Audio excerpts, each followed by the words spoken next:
If you're a bear in the stock market, you need to listen to this right now. Let's go. Hey everyone, this is my channel to help investors and traders develop a probability-based mindset to succeed. Also try and keep friends informed of what's going on in the markets and the economy, and also a little real estate content as well. This is Dan Max at eXp Realty, aka the Trading Agent. And this is a little in-depth analysis that I wanted to do.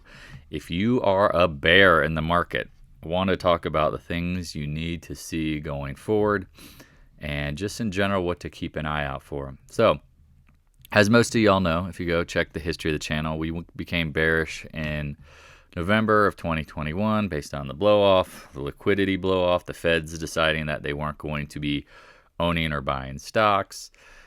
Long story short, we've been on top of this market. We know it's a trader's market. We know how the bear markets are literally choppy, downward trajectory markets until the final blow-off. Well, where we're at now leads me to believe that the market might be in this choppy, upward trending direction for, I don't know. But I want to talk about the things that you need to look for if you're deciding you want to short the market or expect it to break down. So I think a lot of people are anticipating a monster breakdown at the moment, and that's the problem. The first thing that we need to talk about is, remember, the market is meant to take the most amount of money from the most amount of people. Based on the price action of lately, it's doing that. You had the massive blowdown again, because this is October. This is as of October. Was it the 24th? Yep, 2022. You had the wipeout of range lows on the SPY 3600 area, SPX, and then ripped right back. And currently now we're in the sitting up closer to 3800. And so I want to talk about exactly how the market gets to the next sell-off. But as of right now, I can anticipate it at least holding up into the last and first 3 days, trading days of the month. Please dig in deep, grab a pen and paper, and take notes of this. The first things you need to see going into the next Fed meeting, because keep in mind there's a Fed meeting coming up shortly. The Feds have like how the dollar and the bond action near term has corrected the market in commodities. We all know inflation is basically going to be the biggest topic. Unemployment seems to be pretty stable. I mean, I'm personally in the camp that I know it only ramps up in time, but let's think about what's going on.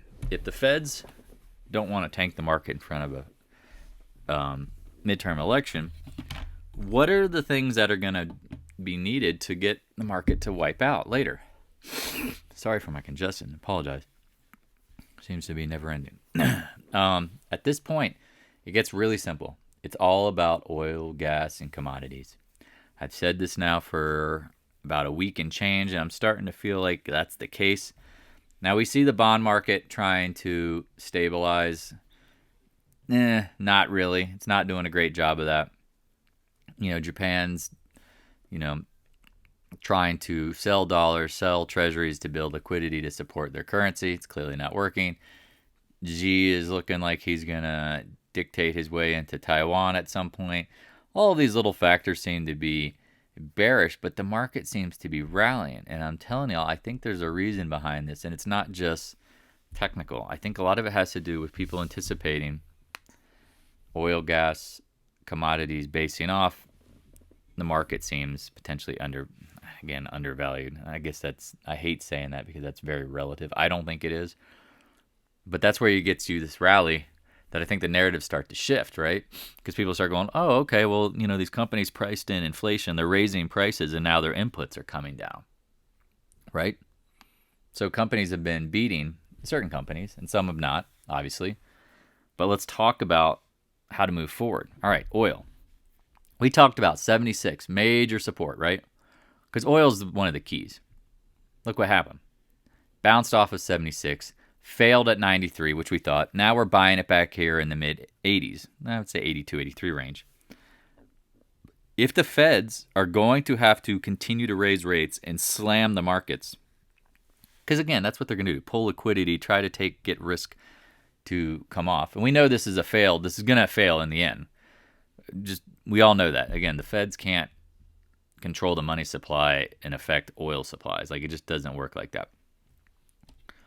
It's all temporary. It's trying to, like, as I would say, I mean, I think Morgan Stanley came out to say, like, or JP Morgan, one of the two, said, hey, let's, maybe a quick recession might be the best way to stamp out inflation.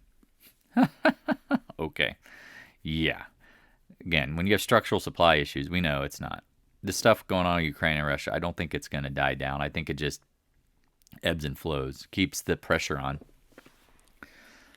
Watch oil here. Is this a head and shoulders bottom? Potentially. We talked about, and again, what prices? Oh, get anything over 100. I think once you get to the high 90s, 100, now the Feds start going, what? Uh-oh. They're going to be stuck. Will we not agree? Natural gas. This is interesting because, some of the people in the Discord room were taking a look at it. We liked it up here. It broke support. Some people are talking about now. This looks like a nice base. I think you can use it as the reference. I would say $5 on natural gas just seems way too crazy not to get back over. We all agree. I mean, it went from, I guess, higher prices don't guarantee discounts on lower prices. I mean, they're trying to say, and now we've all seen this, where Europe has enough oil and gas for the winter. I guess we're gonna find out, because when it gets cold, we'll know. Long story short, watch natural gas, because if it starts picking up, right? So that's literally the start of it. And so, I mean, you can watch your favorite commodity companies. I mean, some of mine, like CF, holding up high and tight. Exxon Mobil, as you guys and gals know, been holding up really well. I mean, things that aren't bearish, right? Like, this stuff is going higher. It feels very much like the May blow-off that led to the dump in the SPY. If you guys don't remember, you had this nice rally in May, and it wasn't even that nice. I mean, again, just a bounce and chop into, the first and last 3 days of the month, but commodities really led. Now, even gold here potentially could catch a bid near term. This thing is so oversold. I mean, not oversold. It's so ugly to me. I don't think I want to play it. But again, if it goes higher and you want to play it, go right ahead. I mean, we saw names like U.S. Steel rally right back after guiding down. Here was their guide down. Here were their earnings saying weakness, rallying back. Again, we can go through all of these charts, but you're going to notice that I'm going to stick to commodities near term. Now, again, pick your favorite commodity. I don't need to go through all of them, but this is the key again.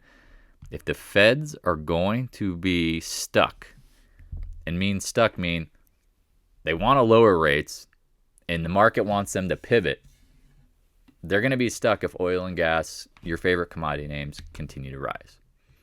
I'm going to still say that tech is going to continue to lag because it is the laggard. It continues. They can have guidance that goes lower. They're going to have structural issues. They're going to have input issues, commodities. And they're going to have literally supply issues of oversupply. Too many iPhones, too many chips, too many Teslas, too many whatever you want to put the name to. So hope this helps. Again, if you're not a member of the Discord room and you want to get involved, DM me on Twitter. I've kept it closed. I opened it for the weekend just for folks who want to jump in. Again, when the student is ready to teach your peers, this room is more for educational purposes. This is not some Jim Cramer type board where, you come in there, you ask questions. No, you do all the work. And when you have real questions, people are willing, everybody's willing to help out, because knowledge shared, knowledge learned. I mean, none of us are scared of competition. Some people might say, well, you shouldn't share what you know with everybody. It's like, it's almost like the keys. LeBron James could tell you the keys to how to be a better NBA basketball player or be a great player, but how many people actually follow it and do it? Zero. So competition's never a question of a problem. So if you have any, stop by, hit me up on social media. I appreciate the love, support, and the donations. The donations really mean something to me because, again, I've never asked for any specific amount. It just shows that you appreciate the tuition bill savings, because I tell this to all people all the time. My tuition bill is significant because I had to learn from lessons. So the smart man learns from their mistakes. The wise man learns from others. It's a game. It's ultimately a long game, a long-term game. You're, get rich quick or sustained, wealth. The sustained wealth is from learning the game. So if I can help, if you have any questions, comments, feedback, I appreciate the love and support also in the comment section on YouTube and sharing on social media. Because again, I'm not buying ads. I'm not selling this to market to people. I believe in it'll find its way to people who need help. So keep in mind, you need to see oil and gas commodities rise. Put the Feds in a pivot. It could be a couple weeks, could be a couple days. I don't know. I just think it seems very logical when you check out the SPY again. I said this even when we were busting lower. I think it wouldn't be surprising if you got up to the 390 area. This washout, everyone thought this was just a correction. Just pullback, correction, and now this. I think to get the monster wipeout, you got to have the base pop. Base pop, then the wipeout. Base pop, then the wipeout.